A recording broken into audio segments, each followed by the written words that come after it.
Арқачан намазға азан айтылған уақытта 5 сүннетті еске тұт.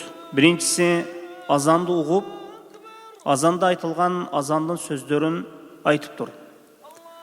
Аллах акбар деп айтса, Аллах акбар деп айт. Bir ғана хайя аля сала, хайя аля фалах деген орында ла хаула ва ла қуввата илля биллах деп айт. Хадиске лайық. Екіншісі, екі шахадаттан кейін радиту биллахи раббан ва бил ислами динан ва би Мухаммадин саллаллаху алейхи ва саллам расулан ва набиян дуасын айт. Үшіншісі, азандан кейін пайғамбар саллаллаху алейхи ва салламға салауат айт. Төртіншісі, Аллах Тааладан васила сұрау.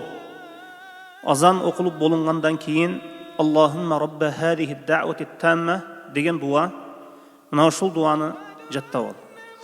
Бешинчиси, дүйнө жана акырет жакшылыктарынан каалаганыңды сура. Ушул азандагы 5 сүннөттү эске тутайлы.